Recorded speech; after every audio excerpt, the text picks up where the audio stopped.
모든 문제 끝. 다시 한번 하겠습니다. 예수는 우리는 기도로 모든 문제 끝. 할렐루야. 오늘 이 예배 가운데 하나님의 은혜와 평강이 그리고 성령의 충만하심이 가득하기를 축원합니다. 제가 오늘 설교 제목은 구원을 시험하고 확증하라, 이 말씀에 대해서 같이 은혜를 나누고자 합니다. 우리가 신앙생활하는데 가장 기본입니다. 그래서 제가 왜 이것을 하게 됐냐 그러면, 내년에 우리 교회 표가 살아나고, 내가 살아나고 살리는 교회가 되기 위해서는 가장 기본 신앙의 베이스를 우리가 알아야 되는 거예요. 이것이 되면요, 우리는 자연적으로 살아난다는 거예요. 살아나서 다른 사람에게 살리는 역할을 우리가 감당할 수가 있겠다, 이런 생각이 드는 거예요. 그래서 오늘 이것을 준비했고, 제가 이제 3번에 걸쳐서 살아나고 살리는 교회의 설교를 이제 하려고 합니다. 사랑하는 여러분, 구원의 확신이 없는 사람이 죽으면 천국 갑니까? 못 갑니까? 구원의 확신이 없는 사람이 죽으면 천국 갑니까? 못 갑니까? 여러분, 확신이 없어도 예수님을 믿으면, 영접했으면 가는 거예요. 천국 가는 거예요. 우리 대부분 믿음의 사람들이 이 질문 앞에 대답을 못해요. 죽어봐야 안다는 거예요. 구원의 확신이 없기 때문에 그렇다는 것이죠. 오늘 저는 우리 사랑하는 행복한 서풍교회 모든 성도들을 향해서 가장 본질적인 질문 2가지를 드리고자 합니다. 첫째는 뭐냐 그러면, 여러분이 구원의 확신이 있습니까? 두 번째는, 만약 구원의 확신이 있으면 그 근거와 조건은 무엇입니까? 우리는 이 질문에 내 생각이 아니라 하나님 말씀으로 우리가 대답할 수 있어야 되는 거예요. 왜? 하나님이 이미 우리에게 이 질문의 답을 다 주셨다는 사실입니다. 이 질문의 답을 알면 믿음이 결코 흔들리지 않는다는 거예요. 그러면서 구원의 확신을 갖고 살아간다는 거예요. 그러면서 구원 받는 자의 감격과 기쁨으로 오늘 이 시대를 우리가 살아갈 수 있다는 사실입니다. 문제는 이 구원의 확신이 있느냐 없느냐, 이것에 따라서 이 신앙의 생활은 하늘과 땅의 차이라는 것입니다. 만약 우리 행복한 서풍교회 성도들이 언젠가 내가 예수님을 나의 구주, 나의 하나님으로 영접을 했다면 여러분 다 천국 가고 구원이 있는 거예요. 감리교를 창시한 요한 웨슬러가 유명한 일화가 있습니다. 그가 선교사를 파송을 받았거든요. 영국 사람인데 미국으로 선교사를 파송받았습니다. 그 파송받은 날 배를 타고 대서양에서 배를 타고 미국으로 건너가게 됩니다. 그 과정 속에서 엄청난 풍랑을 만나게 된 거예요. 그리고 죽음의 공포 앞에서 그는 떨었습니다. 그러면 자기가 속으로 생각한 거예요. 지금 내가 죽으면 천국 갈 수 있을까? 선교사로 가는 길인데 정작 자기는 구원의 확신이 없었다는 것입니다. 그런데 그때 같이 배를 타고 간 성도들이 있습니다. 이 성도들의 어떤 성도들이냐 그러면 모라비아 성도들이에요. 이 모라비아 성도들은 어떤 사람들이냐 그러면 15세기 초에 체코에서 신앙생활을 했던 사람들이에요. 그리고 이들은 어떤 말씀을 사모했냐 그러면 기독교의 복음적인 말씀과 그 다음에 선교 중심의 신앙 공동체를 가지고 살아가시는 분들이에요. 그래서 이들이 체코에서 미국으로 새로운 신앙생활을 하기 위해서 바로 요한 웨슬레와 같이 배를 타게 되었다는 것이죠. 엄청난 풍랑이 일어나는 거죠. 여러분, 대서양은 해골이 바람이 불어요. 우리나라는 해골이 바람이 안 부는데 대서양은 해골이 바람이 부는 거거든요. 그래서 그때 요한 웨슬레가 그 풍랑 가운데 물어봤어요. 모라비아 이 성도들에게 하나님이 살려주시면 여러분은 어떻게 하겠냐고. 여러분이 구원의 확신이 있습니까? 당신들은 무섭지 않습니까? 이렇게 얘기를 한 거예요. 그러니까 이들이 뭐라고 그러냐 그러면 하나님이 살려주시면 우리는 죽어도 천국 간다는 거예요. 우리는 죽음을 두려워하지 않습니다. 이렇게 고백한 거예요. 그런데 정작 선교사는 자기는 벌벌 그 죽음 앞에 떨고 있었다는 것입니다. 이후에 다시 이제 웨슬레가 영국으로 돌아오게 되었습니다. 그리고 어떤 모임에서 루터가 쓴 이 서문을 같이 읽게 되는 거예요. 그 서문을 읽다가 마음에 뜨거움이 온 거예요. 그리고 그는 그 모임에 있었던 일들을 일기에 썼습니다. 나는 구원받기 위해 오직 그리스도만을 믿어야 함을 알았고 그가 내 죄를 옮기시고 나의 죄와 사망의 법에서 구원하셨다는 확신이 나에게 주어졌다는 거예요. 이 마음의 확신이 생기니까 그가 영국의 대변혁을 일으킨 거예요. 복음의 불길로. 그리고 감리교를 창시했다는 사실입니다. 여러분, 우리에게 구원의 확신이 있으면요 사람이 이렇게 변해버립니다. 다시 한번 묻겠습니다. 사랑하는 여러분, 구원의 확신이 있습니까? 있다면 어떻게 구원의 확신을 가질 수 있습니까? 고린도후서 13장 5절에 보니까 너희는 믿음이 있는가? 오늘 물어보는 거야. 너희는 믿음이 있는가? 너희 자신을 한번 시험하고 너희 자신을 확증하라는 거예요. 예수 그리스도께서 너희 안에 계신 줄을 너희가 스스로 알지 못하느냐? 질문하는 거예요. 그렇지 않으면 너희가 버려지는 자라는 거예요. 여러분, 우리가 구원받는 사람인가 아닌가? 오늘 우리가 마지막 25년도에 이 마지막 예배를 우리가 한번 점검해 봤으면 좋다는 거예요. 자기 스스로 시험을 하는 거예요. 그리고 확증을 해야 돼요. 예수 그리스도가 내 안에 있는지 그것을 확증한 거예요. 그 자신이 없으면 이미 우리는 버려진 자라고 성경은 기록하고 있다는 것이죠. 스스로 확증한 거예요. 저는 우리 행복한 소품교회 모든 성도들이 있을 걸로 믿어요. 우리는 52주를 예수는 그리스도라고 선포했잖아요. 어떻게 우리 입에서 예수는 그리스도라고 선포가 되냐고요. 하나님이 이미 우리를 하나님의 자녀로 삼으셨다는 거예요. 예수는 구원자고 그리스도는 메시아고 왕 중에 왕이고 성령의 기름 부으심을 받는 자라고 우리는 그것을 매일 52주를 끊임없이 선포해 오고 있다는 거예요. 혹시 누군가 당신은 구원의 확신이 있습니까? 물어보면 그냥 대답해요. 예수는 그리스도라고. 그때 영이 살아서 그것을 선포하게끔 만든다는 사실입니다. 할렐루야. 그래서 여러분, 구원의 확신이 있으면요 죽음이 두렵지 않아요. 여러분, 우리는 육신이 있어요. 그리고 혼이 있어요. 그 안에 영이 있어요. 영이 살아있으면 영이 이 육신을 지배하기 때문에 어떤 고난과 환경들 다 이겨낼 수가 있다는 거예요. 여러분, 우리가 영이 죽어버리니까 아무리 육신을 즐기려고 영혼을 죽이려고 때를 썰어 대지 않는 것이 우리의 몸이라는 거예요.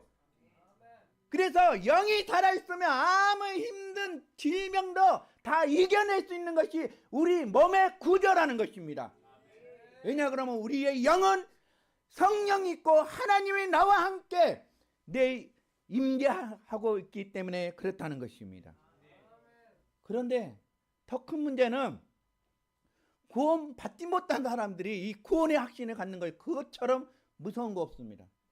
이단은 반드시 하나님이 심판해서 다 지옥을 해보냅니다. 성경은 분명하게 그렇게 얘기하고 있습니다. 마태복음 7장 21절에 나더러 주여 주여 하는 자마다 천국에 다 들어갈 것이 아니요 다만 하늘에 계신 내 아버지의 뜻대로 행하는 자가 천국에 들어가셨다. 그날에 많은 사람들이, 그날에 심판할 때 많은 사람들이 이런대요. 주여 주여, 내가 주의 이름으로 선지자 노릇을 했고 주의 이름으로 귀신을 쫓아냈고 주의 이름으로 많은 권능을 행하는 것을 보지 않았냐고 막 사람들이 다 그렇게 얘기한 거예요. 그런데 그때 내가 저희에게 밝히 말하되 내가 너희를 도무지 알지 못하느니라. 불법을 행하는 자들아 내게서 떠나가라. 이 세상에 수많은 목회자들이 있어. 얼마나 많은 목회자들이 불법을 행한지 아세요, 여러분? 사람들의 마음을 녹이기 위해서 예수 그리스도는 그 말 자체는 교회에서 선포를 안 해요. 그것을 선포하면 성도들이 거부감을 느끼는 거예요. 교회는 예수 그리스도 당연히 거부감 느끼는 거 당연한 거예요, 여러분. 하나님의 복음이 선포될 때는 가슴에 찔림이 있는 거 당연한 것입니다. 그런데 오늘날 교회들은 그렇지 않다는 거예요. 여러분, 이렇게 구원의 확신도 없는 사람들이 구원의 확신을 갖는 것처럼 행동한 거, 그것처럼 불쌍한 사람이 없다는 것입니다. 자, 그러면 왜 구원의 확신이 중요한가? 구원의 확신을 가지면요 굉장한 기쁨이 있다는 거예요.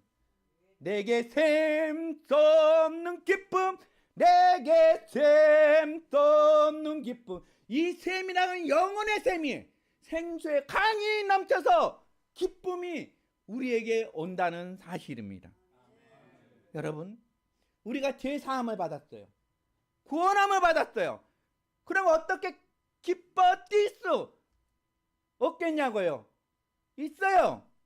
날마다 내 안에 감사가 샘물처럼 쏟아나는 거예요. 야, 이것처럼 귀한 거 어디 있습니까? 항상 기뻐할 수 있고 쉬지 말고 기도할 수가 있고 범사에 감사할 수 있는 이 동력이 바로 구원의 확신이라는 사실입니다. 우리 찬송가, 주옥 같은 찬송가들, 그들이 시를 썼던 거는 은혜를 받아가지고 그것을 구원의 확신에 차서 우리에게 오늘날 찬송가로 남겨놨단 말이에요. 예수로 나의 구주 삼고 그 예수만이 내 생명이고 그 수많은 신앙의 고백의 이 찬송의 시가 오늘 우리들에게 남겨놨다는 것입니다. 여러분, 구원의 확신이 없으면 이런 기쁨을 누릴 수가 없는 거예요, 여러분. 우리는 다 구원받았다고 저는 확신해요. 이 목사가 내가 이 행복한 소풍교회 모든 성도들을 천국으로 인도하는 거 그거 하나예요. 목회는 교회 키워서 뭐 하겠냐고요. 아프고 힘들고 우울증에 갇혀서 정신병에 갇혀서 그들에게 예수의 생명을 줘서 살아나는 것이 바로 그 사람이 천국 가는 거, 그것보다 귀한 거 어디 있겠냐고요. 구원의 확신이 있으면요 고난을 이길 힘이 생긴다는 것입니다. 구원의 확신이 있으면 고난 당해요, 여러분. 구원의 확신도 있으면 고난을 당하는데 그 고난 속에서 주님이 나와 함께하는 것을 발견할 수가 있다는 사실입니다. 그래서 우리는 고난의 끝이 다 있는 거예요. 세상 사람들은 내가 얘기했잖아요. 다 동굴 속에 갇혀서 끝이 안 보이지만은 믿음의 사람들은 터널 속에 갇히는 거예요. 터널은 끝이 있다는 거잖아요. 그 수많은 고난의 터널을 우리가 이겨내면 하나님 반드시 빛으로 우리에게 오신다는 거예요. 그것을 믿으시기 바랍니다. 그래서 초대교회 성도들은 사자의 밥이 되었어요. 하영, 불을 태워서 죽었어요. 근데 그들은 죽음을 두려워하지 않았단 말이에요. 왜? 구원의 확신 확신이 있었기 때문에 그랬다는 거예요. 믿음의 선배들 다 그랬어요. 초대교회 성도들 다 그랬어요. 내가 먼저 죽겠다고. 내가 먼저 죽으면 천국 가니까 서로가 그 앞에서 믿음을 독려시키는 거예요. 나는 천국 가는 거야. 예수 버리지 마세요.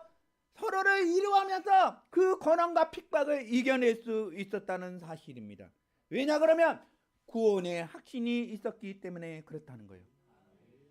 그러면 구원의 확신이 있으면 세 번째는 뭐냐 그러면 믿지 않는 사람들에게 충격을 해요. 어떻게 그렇게 변할 수가 있어? 야, 이 어려운 역경을 어떻게 이겨낼 수가 있어? 믿지 않는 사람 이해를 못하는 거예요. 이해를. 그런데 우리는 내 안에 예수가 있기 때문에 그런 고난을 당할 때 우리는 오히려 즐거워한다는 거죠. 예수 믿는 사람은 고난 당해도 마음과 태도가 이미 다 다르다는 것입니다. 같은 시련을 당해도 그리스도인들은 어떻게 고난을 이길 수 있냐? 바로 구원의 확신이 있기 때문에 오히려 더 기뻐하고 즐거워하고 그러면서 하나님과 함께 기도하를 통해서 문제를 해결할 수 있다는 거예요. 이것이 바로 세상의 빛이고 세상의 소금이라는 사실입니다. 1999년 4월 20일 날 미국에 있었던 얘기입니다. 바로 콜로라도주의 콜럼바이라는 어떤 도시에서 고등학교 학생 2명이 총을 쏴서 교직원과 학생들을 죽였어요. 바로 총을 난사해서 15명을 죽였고 그리고 24명이 부상을 당했습니다. 이 고등학교 학생이 총을 들고 자기 친구에게 총을 겨루는 거야. 이 소년 17세인데 소녀에게 소년가 야, 너 예수와 교회를 부정하면 내가 살려주겠다고 총을 거리는 거야. 근데 그 여자친구가 야, 너 알잖아. 나 믿음 좋은 거 내가 어떻게 하나님을 부정할 수가 있겠니? 하면서 총을 딱 싼 거예요. 또 한 친구가 다른 친구에게 또 얘기하는 거야. 야, 너 하나님 믿느냐? 그래 너는 1초 후에 바로 하나님을 보게 될 거야 하고 총을 딱 쏴서 죽였다는 거예요. 여러분 어떻게 이 죽음의 두려움 앞에서 담대히 나는 하나님을 믿고 하나님의 사람이라고 공개적으로 고백할 수 있겠냐고요. 그것은 구원의 확신이 있었기 때문에요. 이 죽은 사람의 예수가 내 안에 생명의 빛으로 남아있기 때문에 죽음 앞에서 나는 하나님을 부정하지 않는다고 나는 하나님을 믿겠다고 그렇게 얘기했다는 사실입니다. 여러분 그래서 우리는 구원의 확신이 있어야 됩니다. 구원의 확신이 있는 사람은 세상이 감당하지 못한 사람들이 되는 거예요. 여러분 구원의 확신이 없어도 여러분은 구원의 확신이 없어도 여러분 구원을 받아요. 어떻게? 예수님을 영접했으면 구원 받는 거예요. 구원의 확신이 근데 있으면 더 승리의 삶을 살아갈 수 있다는 거예요. 승리의 삶으로. 그러면 어떻게 구원을 확신할 수 있느냐? 요한일서 5장 13절에 나와 있어요. 내가 하나님의 아들의 이름을 믿는 너희에게 이것을 쓴 것은 이 성경책을 썼대요. 지금 너희로 하여금 너희에게 영생이 있음을 알게 하려고 요한이 지금 이것을 쓴 거예요. 여러분 이 성경책을 쓰는 이유가 바로 예수님 앞에 영생을 있는 것을 가르쳐 주기 위해서 지금 이 요한일서를 썼다고 지금 얘기하고 있습니다. 혹시 구원의 확신이 없으면 오늘 가서 요한일서를 한번 읽어보고 묵상해 보시기 바랍니다. 그러면 구원의 확신을 가질 수 있는 방법이 있어요. 그건 첫 번째는 객관적인 방법이거든요. 객관적인 방법은 뭐냐 그러면 첫째는 구원의 핵심은 예수 그리스도라는 것입니다. 오늘 요한일서 우리가 읽었던 요한일서 5장 11절 12절에 또 증거는 이것이니 하나님이 증거했다. 이것을 증거했다. 무엇을? 하나님이 우리에게 영생을 주신 것과 이 생명이 그의 아들 아래 있는 그것이라. 아들이 누구예요? 예수 그리스도 안에 있는 것. 아들이 있는 자에게는 생명이 있는 거고 아들이 없는 자에게는 생명이 없다고 얘기하는 거예요. 구원의 기준은 예수 그리스도라는 것입니다, 여러분. 영생은 하나님의 아들에게 있다고 얘기하고 있어요. 그 아들 예수 그리스도가 우리의 구원자고 그분을 믿은 자는 생명이 있다는 것을 이미 얘기하고 있다는 것이죠. 그래서 우리가 기독교의 핵심이 뭐냐 그러면 예수 그리스도가 핵심이라는 것입니다. 아들 예수 그리스도가 우리 구원의 필요고 충분의 조건이라는 사실입니다. 그러면 아들을 믿으면 구원이 있고 그 아들이 없으면 생명이 없다는 사실입니다. 오늘 하나님이 그렇게 증거하고 있어요. 우리가 읽었던 본문의 말씀은 그렇게 증거하고 있습니다. 여러분, 이거는 바로 성경책이에요. 이 성경책 안에 여러분 볼펜이 여기 이렇게 있어요. 이렇게 볼펜이 있어요. 이렇게 생각해 보세요. 이 성경책이 예수 그리스도고 이 볼펜이 영생이라고 생각해 보세요. 그러면 예수 그리스도를 이렇게 영접하면 이 영생은 자연적으로 내 안으로 들어오는 거예요. 엄청 쉬워요, 여러분. 성경은 그렇게 얘기하고 있다는 사실입니다. 그래서 요한일서 5장 12절에 보니까 이렇게 얘기하고 있습니다. 내가 진실로 아들이 있는 자에게는 생명이 있고 하나님의 아들이 없는 자에게는 생명이 없다고 이렇게 얘기하고 있는 거예요. 당연히 예수 그리스도를 영접하면 생명이 다 주어지는 거예요. 그래서 요한복음 5장 24절에 우리 한번 같이 읽어볼게요. 내가 진실로 진실로 너희에게 이르노니 내 말을 듣고 또 나 보내신 이를 믿는 자는 영생 심판에 이르지 아니하나니 사망에서 생명으로 옮겼느니라. 아멘. 이것처럼 명확한 거 어디 있겠냐고요. 그러면 구원의 확신을 받는 객관적인 방법 첫 번째가 핵심은 예수 그리스도예요. 두 번째는 어떻게 하냐 그러면 마음으로 믿고 입으로 시인한 거예요. 객관적인 증거가 그렇게 나타나는 것입니다. 로마서 10장 9절 10절에 보면 같이 한번 읽어보겠습니다. 내가 만일 내 입으로 예수를 주로 시인하며 또 하나님께서 나를 죽은 자 가운데서 살리신 것을 내 마음에 믿으며 구원을 받으리라. 사람이 마음으로 믿어 의에 이르고 입으로 시인하여 구원에 이르느니라. 아멘. 그러면서 요한복음 1장 12절에 영접하는 자 곧 그 이름을 믿는 자에게는 하나님의 자녀가 되는 권세를 주셨다는 거예요. 아멘. 우리 스스로 질문해 보는 거예요. 스스로 내가 마음으로 예수님을 믿는가? 내가 예수 그리스도를 참으로 영접했는가? 어떻게 하는 것이 마음으로 믿는 것인가? 어떻게 입으로 시인할 수 있는 것인가? 내가 마음으로 입으로 시인한 것, 그것이 구원받은 조건이라고 성경은 그렇게 기록하고 있다는 것입니다.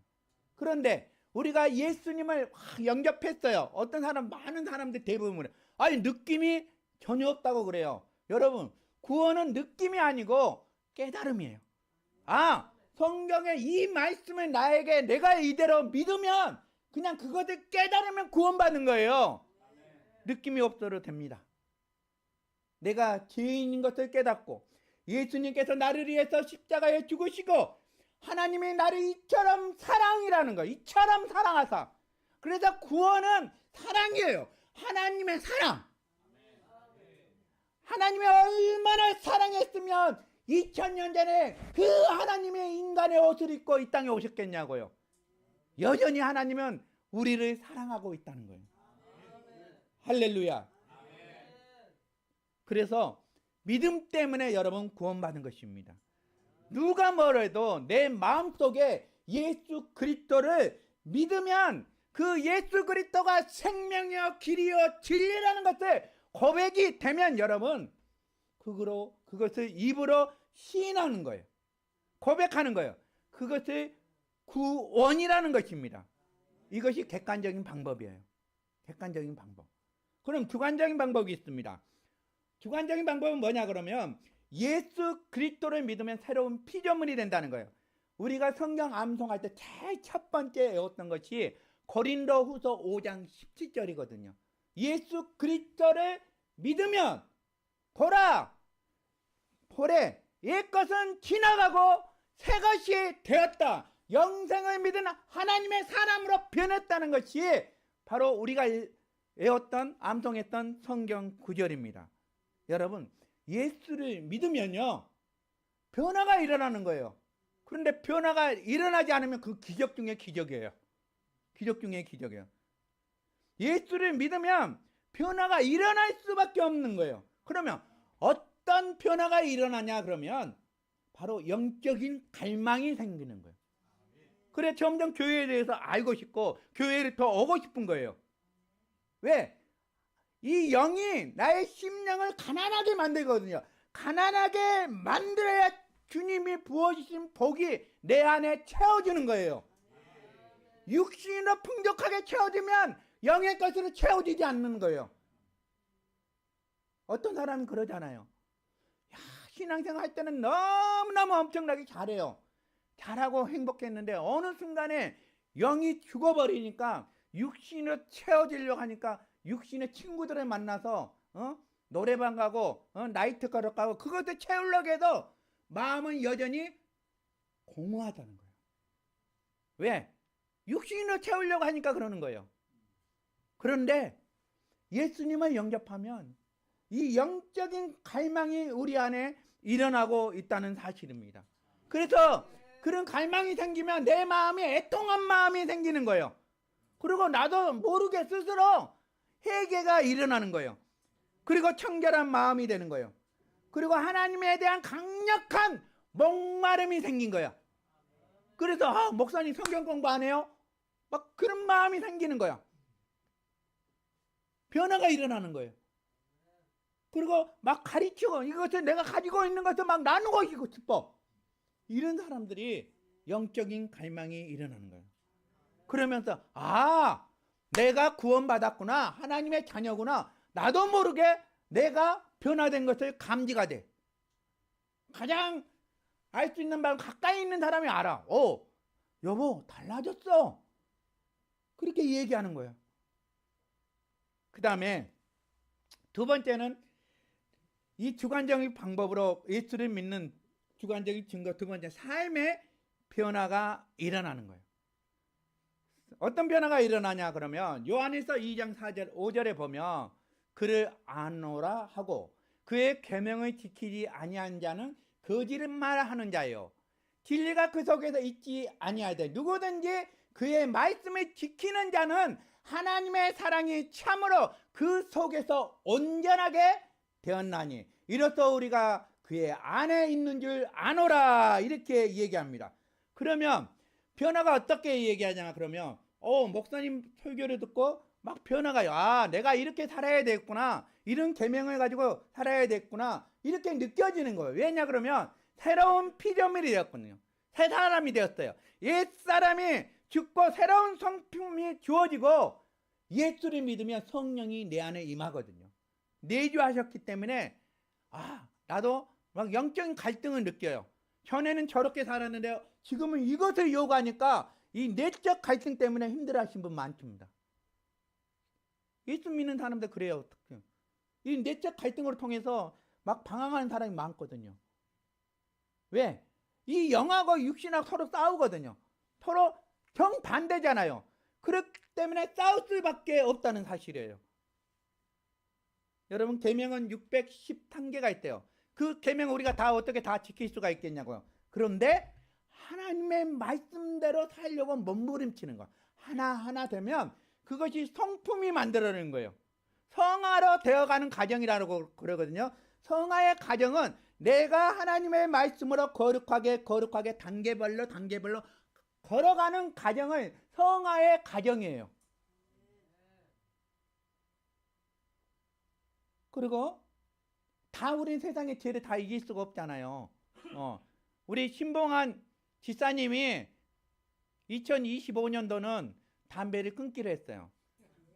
공개적으로 해야 돼 이제는. 이미 동영상까지 다 찍어놨어.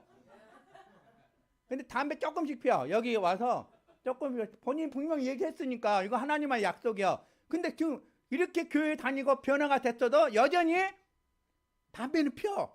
숨어서 목사님 저 어디 갔다 올게요. 갔다 오면 아 그렇구나.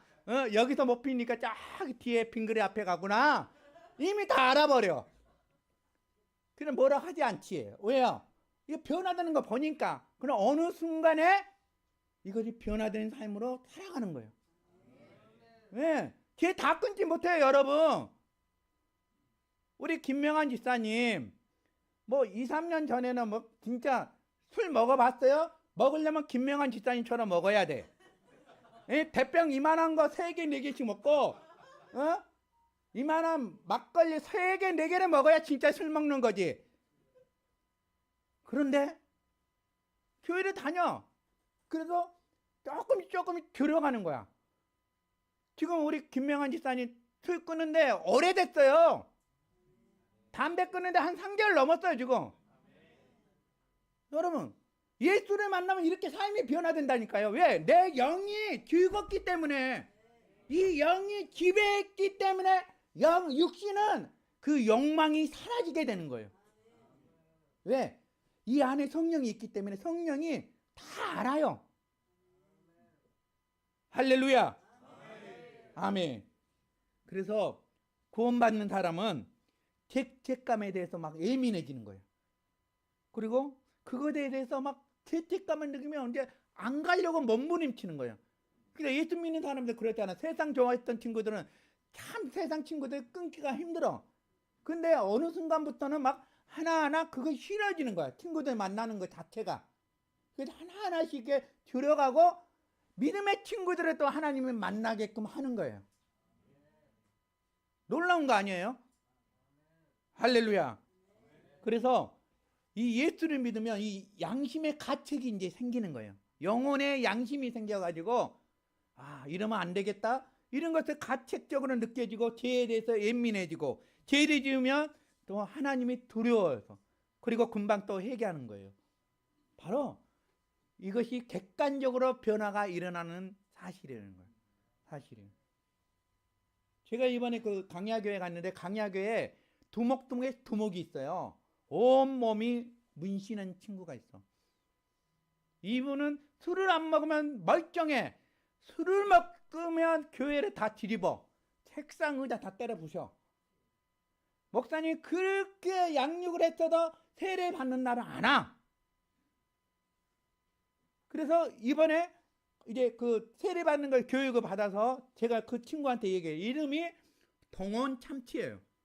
동원 참치. 그럼 목사님은 참 특이하게 각 노숙인마다 다 별명 다 하나씩 지어고 자갈치, 갈치, 지가랩, 뭐 아킬레스, 이런 걸 다 지어준 거야. 정체성을 가르쳐 주는 거야.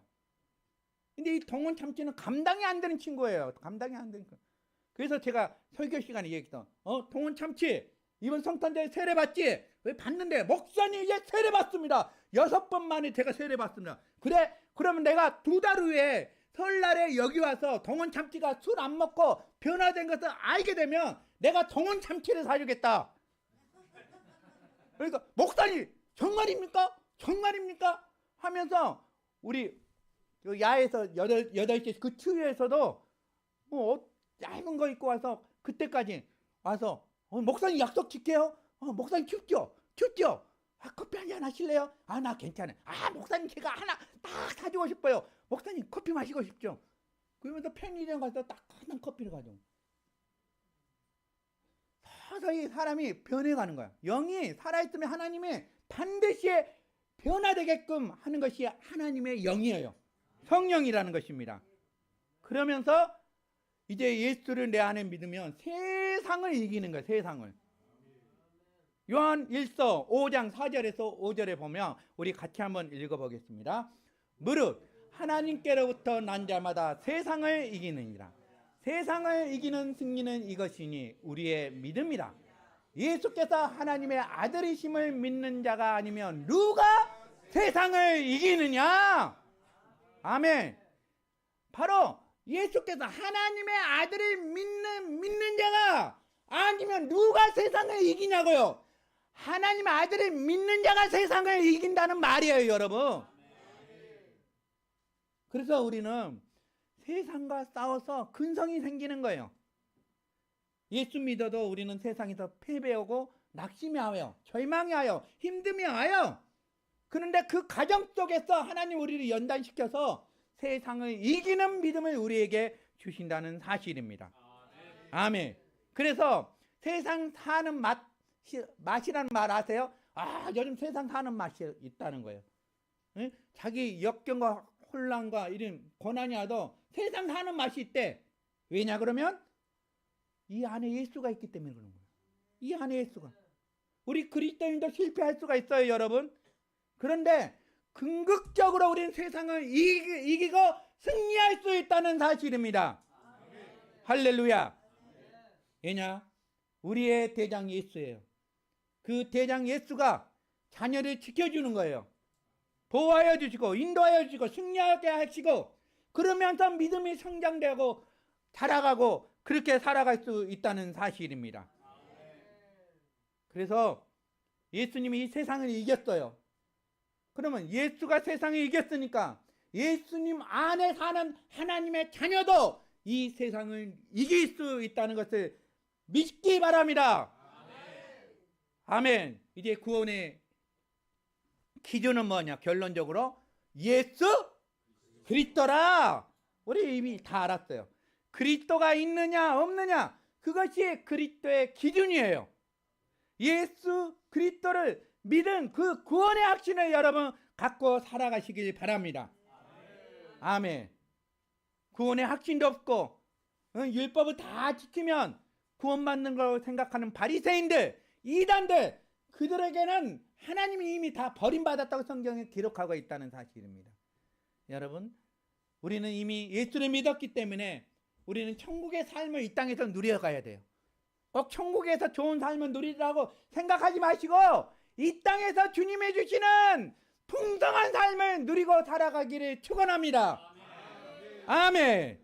그래서 천국은 의와 평강과 희락이라고 로마서는 그렇게 나와 있습니다. 이것을 우리가 이 땅 가운데서 누리고 살아가기를 원합니다.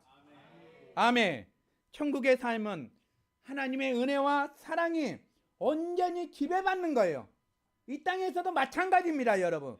그것을 이 세상에서 누리면 살아가는 거예요, 여러분. 내 안에는 하나님의 나라가 있다고 그랬잖아요. 각자가 하나님의 나라가 있어요. 이 풍성한 하나님의 나라를 우리가 예수 그리스도의 기준을 삼고 내년에는 우리가 살아나고 살리는 사람들이 되기를 축원합니다. 할렐루야. 아멘. 이 시간 찬양 한 곡 하겠습니다.